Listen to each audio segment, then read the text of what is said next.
Gold trusted gold buyers మీరు తాకట్టు పెట్టిన బంగారాన్ని విడిపించి ఈ రోజు ఉన్న మార్కెట్ ధరకు కొనబడను.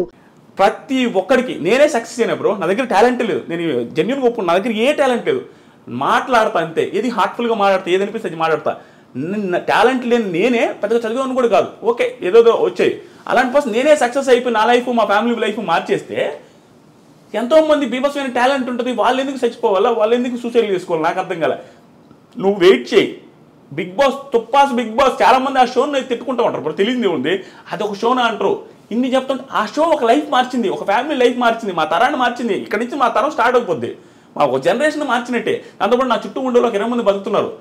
దీంట్లోనే కెరీర్ ఎత్తుక్కోగలిగిన టైం వస్తే అన్ని కలిసి వస్తే, అలాంటిది వేరే వాళ్ళు ఎందుకు ఎత్తుకోలేరు, చదువుకొని బాగా చదువుకున్న వాళ్ళు. సో నేను ఈ ఇంటర్వ్యూలో కానీ ఎక్కడొచ్చినా నేను ఈ పాయింట్ నా జీవితం మొత్తం చెప్తా ఉంటా, సూసైడ్లు చేసుకోవద్దు. ఏ లైఫ్ ఏ టైంలో నీకు రోడ్డు మీద ₹1 దొరుకుతుందో తెలియదు. నీకు ఏ పిల్ల నిన్ను నచ్చి ఆ పిల్లకి 100 కోట్లు నీకు తెలియదు. నీకు ఎక్కడైనా చేంజ్ అయిపోవచ్చు, నీ లైఫ్ మొత్తం డిజాస్టర్ నుంచి హై క్లాస్లోకి వెళ్ళిపోవచ్చు. ఆ హోప్ ఉంచుకోండి, ఎవడు చచ్చిపోవద్దు. నీకు నిజంగా చచ్చిపోవాలనిపిస్తే, నీకు అసలు నీ పరిస్థితి బాగాలేదంటే ఆకలితో చచ్చిపోయి కావాలంటే వెయిట్ చేయి లాస్ట్ రోజు దాకా ఏది దొరకపోవచ్చు, నువ్వు ఎట్టగా చచ్చిపోతావు. అంతే, నీకు నువ్వు చచ్చిపోవాల్సిన అవసరం లేదు. నువ్వు తట్టుకోలేకపోతే అది ఆటోమేటిక్గా అయిపోద్ది, చచ్చిపోవద్దు. అది నేను అనుకునేది. ఆ పొజిషన్ నుంచి ఈ పొజిషన్ దాకా వచ్చి చూసారా, నేను ప్రతిసారి చాలామందికి చెప్పేది అంటే, నేను నా ప్రాబ్లమ్స్ ప్రతిసారి చెప్తుంటా.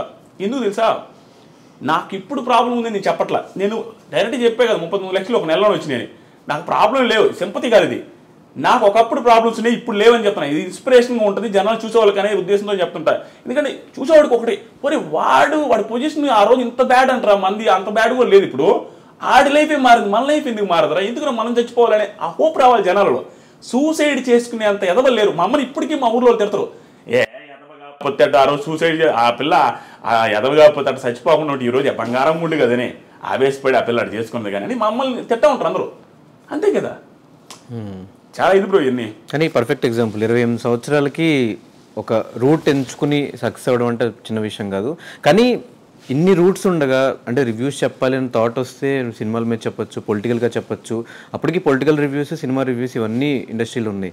ఇవేం కాదని బిగ్ బాస్ అనే షో మీద ఫస్ట్ టైం రివ్యూ చెప్పింది మీరే అనుకుంటా తెలుగు. అంతకుముందు నేను అది కూడా నేను చెప్తాను కదా, అంతకుముందు దిస్ ఈజ్ ఫనీ అని ఉంటాడు. దిస్ ఈజ్ ఫనీ అతను చూసి నేను రివ్యూ స్టార్ట్ చేసింది. అతను ఏదో లైవ్ చేస్తూ ఉంటే నాకు 3-4 వేల మంది చూస్తాం, అది చూసి ఇతను ఎవరు స్వామి ఇంతమంది ఫ్యాన్స్ అనుకుని కామెడీగా మా ఫ్రెండ్తో చెప్తాను, ఇతను ఎవరు ఆయన కూడా బిగ్ బాస్ రివ్యూ చేసావు. మా ఫ్రెండ్తో అన్న ఇతను వీడియోలు ఏందని ఇంతమంది చూస్తున్నా మామూలుగా అంటగా వాడేందన్న చేసేదే మనం చేయలేమా, వాడు బిల్డప్కి మావాడు నువ్వు కూడా చేయన్నా అని చెప్పి వీడియో పెట్టా చేసిన, అది సక్సెస్ అయింది. ఆ నుంచి వచ్చింది. నేను చెప్పింది అదే బ్రో, విషయం కాదు, తెలియకుండా నీకు ఒకటి వస్తుంది ఆ టైము. నాకు వచ్చింది అంతే, నా టాలెంట్ కాదు. అందుకని చెప్తాను, ఎవరికైనా ఒక టైం వస్తుంది.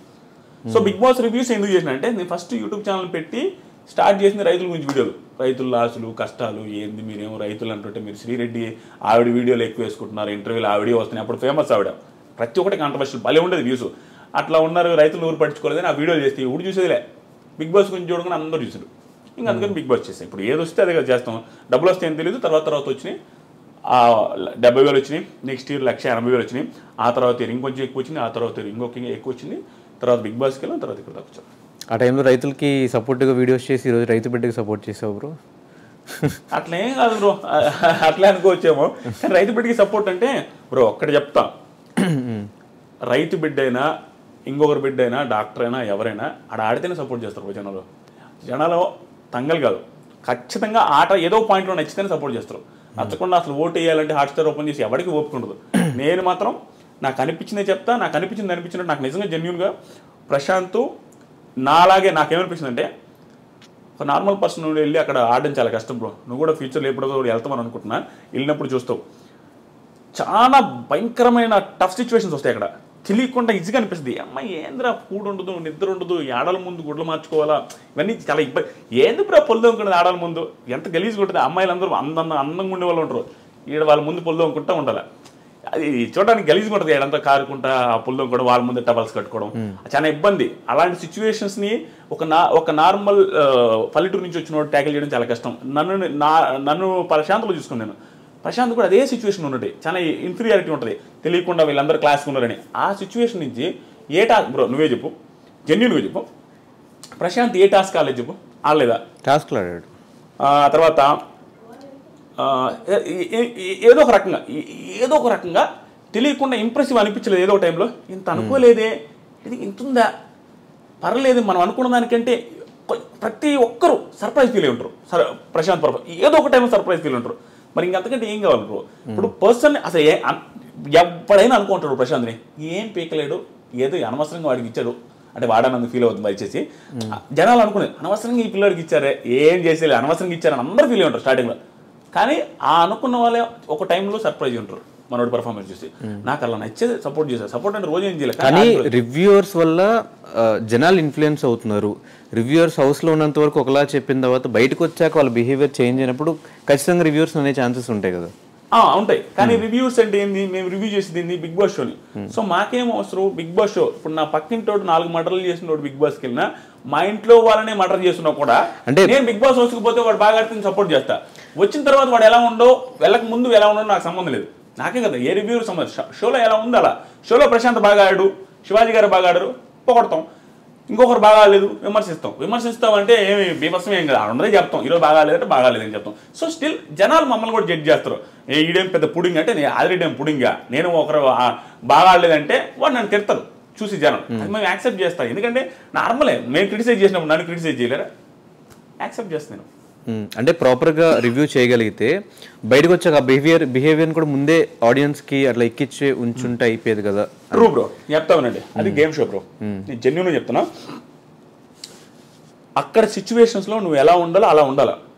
సో అది యాక్టింగ్ అనుకుంటారో, ఇంకోటి అనుకుంటారో, ఏదైనా అనుకుంటారు, నటించినా పర్లేదు. ఓకే, నువ్వు అక్కడున్న సిచ్యువేషన్లో నువ్వు బాగుంటే చాలు. నాకు ఏది మనకు అది ఇంప్రెసివ్గా అనిపించాలా. నటించడం అంటే నిజంగా నటిస్తే 100 రోజులు బీభత్సంగా నటిస్తే అంతకంటే టాలెంట్ ఏముంది బ్రో ఓటు వేయడానికి. 100 days ఎవడు బ్రో నటించగలుగుతాడు. అది హ్యూజ్ టాలెంట్. ఒక ఓటు వేయడానికి అదే ఆ టాలెంట్ సరిపోద్ది. 100 days నటించుంటే మీరు అన్నట్టు ఎవడో నటించలేడు. అక్కడ నువ్వు ఇంప్రెసివ్గా ఫీల్ అయితే చాలు, ఎలాగైనా ఉండండి, అది చాలు మాకు. బయటకు వచ్చిన తర్వాత ఎలా ఉంటుంది మేము ఎక్కడ ఎలా ప్రిడిక్ట్ చేయగలం. నేనేమంటానంటే అక్కడ ఉన్న సిచ్యువేషన్ తగ్గట్టు అక్కడ బిహేవ్ చేశారు. అవుట్ సైడ్ సిచ్యువేషన్ వేరే. అవుట్ సైడ్ పోలీసులు ఉంటారు, పల్లె ప్రశాంత్ అందరూ తొబ్బట్టరు. బయటకు వచ్చిన తర్వాత ఇలా చేశాడు అలా చేశాడు. లోపల పోలీసులు లేరు, లోపల క్రౌడ్ లేదు. బయటకు వచ్చిన తర్వాత క్రౌడ్ ఉంది, బయటకు వచ్చిన తర్వాత పోలీసు ఉంది. ఈ సిచ్యువేషన్ అక్కడ లేదు, ఆ సిచ్యువేషన్ ఇక్కడ లేదు. అక్కడ తగ్గట్టు అక్కడ ఉంటారు, ఇక్కడ తగ్గట్టు ఇక్కడ ఉంటారు. ఇదే క్రౌడ్తో ఇదే సిచ్యువేషన్ ఇదే పోలీసుల ముందు పల్లె ప్రశాంత్ బిగ్ బాస్ బిఫోర్ ఎక్కడ మనకు కనపడలే. ఎలా బిహేవ్ చేస్తారో మనకు తెలియదు. సిచ్యువేషన్ బట్టి మనిషి బిహేవ్ చేస్తారు, కానీ ప్రతిసారి ఒకే రకంగా ఎవడు బిహేవ్ చేయడు. కానీ ఆ సిచ్యువేషన్ ఒకేసారి కనిపించింది కాబట్టి మనకు తెలియదు అతను ఎలా ఉంటాడో. కాబట్టి మనమేమనుకున్నాము అతను ఇలాగే ఉండాలని ఒక స్టాండర్డ్ పెట్టుకున్నాం అనేది నా ఫీలింగ్. నాకైతే జెన్యూన్ చెప్తున్నా, ప్రశాంత్ ఇలాగే ground to earth down to earth ఉండాలా, ఇంత నోరు లేయకూడదు, ఇంత ఓవర్ చేయకూడదు అనే ఫీలింగ్ మనం పెట్టుకున్నాం. అంటే హౌస్ లో అలా ఉన్నాడు కాబట్టి మనం బయటకు వచ్చాడు ఆబ్వియస్గా అలా పెట్టుకున్నారు బ్రో. అంతేగాని అది తప్పు. ప్రశాంత్ చేసిన మిస్టేక్ అని ప్రశాంత్ కూడా యాక్సెప్ట్ చేస్తారు. శివాజీ గారు చెప్పారు, పోలీసులు చెప్పారు, అది మిస్టేకే. కానీ అత్యుత్సాహంతో జరిగింది తప్పించి ఏదో ఇదే ఆ బిహేవియర్ అయినా ఆ బిహేవియర్తో మాకు సంబంధం లేదు బ్రో. రివ్యూవర్స్కి ఎవరికి సంబంధం లేదు. మాకు బిగ్ బాస్ షోలో ప్రశాంత్ బాగా ఆడాడు, దెర్ ఈస్ నో డౌట్, అందుకే గెలిచాడు. సో ఇదే మీరు స్టార్ట్ చేసిన సీజన్లో రివ్యూస్ చెప్తున్న సీజన్లో కౌశల్ అనే పర్సన్కి అంటే ఒక రివ్యూవర్కి ఎవరికి సపోర్ట్ చేయని ఆదిరెడ్డి కౌశల్ టైంలో కౌశల్ ఆర్మీకి చేయడం, కౌశల్ కోసం 2K రన్ చేయడం, ఇదంతా ఏంటి అంటే అది ఆ టైంలో ఏమైనా పాపులారిటీ కోసం కౌశల్కి అంత పేరుంది కాబట్టి ఏదో మన పేరు కూడా వినిపిస్తుంది అలా ఏమన్నా? అలా ఏం కాదు బ్రో. రివ్యూస్ స్టార్ట్ చేసినప్పటి నుంచి నాకు జెన్యూన్గా ఇప్పుడు చెప్తున్నా, Kaushal one of the best contestants. ఎవరు అవునున్నా కాదన్నా కౌశల్ ముందే చెప్తాను, కౌశల్ గారి ముందే చెప్తాను. మొన్న కూడా అవార్డ్స్ ఫంక్షన్కి వెళ్ళినప్పుడు కూడా నేను ఆయన పేరు చెప్పాను. ఆయన పక్కన ఉన్నాడు, నేను ఆయన పెద్ద మాట్లాడుకునేది లేదు ఇప్పటివరకు. ఆయన ముందు ఏం చెప్పానంటే, కౌశల్ అనే సీజన్ వల్ల నాకు పాపులారిటీ వచ్చింది, నాకు చాలా నేను సెట్ అవ్వడానికి one of the main reasons Kaushal అనే సీజన్, కౌశల్ గారు కూడా అని చెప్పా. ఇప్పటికీ ఆ గ్రాటిట్యూడ్ నాకుంది. నేను ఎప్పుడైనా కూడా కౌశల్ గారి గేమ్ని ఎవడు తప్పట్లేడు. కౌశల్ తోపు కంటెస్టెంట్, అట్లానే గెలిచాడు. కాబట్టి నేను సపోర్ట్ చేస్తాను బ్రో. 85-80% పీపుల్ సపోర్ట్ చేశారు అక్కడ, యునానిమస్గా గెలిచాడు. దాంట్లో నేను సపోర్ట్ చేయకపోతే నేను ఏదైనా అవుతా. ఆయన సపోర్ట్ చేసింది. జనాలు ఒకటి మిస్కన్సెప్షన్లో ఉన్నారు బ్రో. రివ్యూవర్స్ అనేది ఎట్లా అంటే తెలుసా, వ్యూస్ కోసం నువ్వు ప్రశాంత్ని పొగుడుతున్నావు, వ్యూస్ కోసం శివాజీని పొగుడుతున్నావు. వ్యూస్ కోసం పొగుడుతున్నావు అంటే వాళ్ళ మీనింగ్ ఏంటి? శివాజీని పొగిడితే వ్యూస్ వస్తాయని, శివాజీ పేరు పెడితే వ్యూస్ వస్తాయని కదా. శివాజీ పేరు పెడితే వ్యూస్ వస్తాయని అర్థమైంది శివాజీకి పాజిటివ్ ఉన్నట్టే కదా. శివాజీకి జనాల్లో పాజిటివ్ ఉంటే నాకు ఒకటే నెగిటివ్ అనిపిస్తాడా? అది ఏముంది తప్పు? మెజారిటీ ఆఫ్ పీపుల్ నచ్చుతున్నాయంటే ఉడాలి నచ్చకూడదని ఉందే. నాకు నచ్చుతారు. కానీ రివ్యూవర్ న్యూట్రల్ గా ఉండాలి కదా. అంటే బయటకు వెళ్ళి 2K వాక్ చేయాల్సిన అవసరం కూడా లేదు కదా. న్యూట్రల్ గా వీడియోస్ చేస్తే అయిపోయేది కదా. అది ట్రూ బ్రో. అది ఆ రోజు ఏమైందంటే అది కొంచెం పిల్ల బచ్చే చేస్తాలే. నేను యాక్సెప్ట్ చేస్తా, అది నిబ్బా చేస్తా. 28 years మీకు 28, నాకు 28, నా కెరీర్ కి నిబ్బా కెరీర్ అది. సో నాకు అంత సీరియస్ ఇది ఏం లేదు, అప్పటికప్పుడే సెట్ అయినా అప్పుడప్పుడే దానికి డబ్బులు కూడా రాలి అప్పటికి, ఎందుకంటే మానిటైజ్ కూడా అప్పుడే ఛానల్ స్టార్ట్. నేను ఎప్పుడు సీజన్ మధ్యలో స్టార్ట్ చేశా, 70 రోజు 60 రోజు స్టార్ట్ చేసిన ఛానల్ని, అక్కడి నుంచి 40 రోజులు చేసిన రివ్యూ అంతే. అప్పుడు నిబ్బా కెరీర్లో ఉండి నాకు తెలియక చేశా. స్టిల్ ఆ రోజు ఊపుకి, మీకు తెలుసో తెలీదు, ఆ రోజు ఊపికి ఊడికైనా కూడా బయటకు వెళ్ళి కౌస్టల్ అంటారా అనే ఊపు ఉండింది ఆ సీజన్. ఆ ఊపులో కలిసిపోయింది తప్ప అంత మించి రివ్యూ చెప్పకూడదు చేయకూడదు అనేసి అంతేం ఆలోచించడం. కానీ బయటకు వచ్చే మీ ఛానల్కి స్ట్రైక్స్ చేశాడు కదా కౌశల్. ఏదో అది అది మిస్అండర్స్టాండింగ్స్ వచ్చి అట్లా ఇట్లా వేశారు. నేను ఫీల్ అవ్వలేదు, ఆ ఛానల్ ఏం పోలేదులే, ఒక 2 స్ట్రైక్లు ఏం పడ్డాయి, 3ది పర్లేదు, అది వాళ్ళ ఇష్టం. Still I have too much of gratitude for Kaushal అన్న. కానీ ఎప్పుడన్నా రివ్యూవర్స్కి అందరు డబ్బులు ఆఫర్ చేస్తారు, మీరు ఎవరి గురించి పాజిటివ్గా మాట్లాడారంటే వీళ్ళు డబ్బులు ఇచ్చుంటారు, వాళ్ళ గురించి తిట్టారంటే వీళ్ళు డబ్బులు ఇచ్చుంటారు అన్న మాటలను వినిపిస్తుంటాయి కదా, ఎప్పుడన్నా అలాంటి ఆఫర్స్ వచ్చినాయి?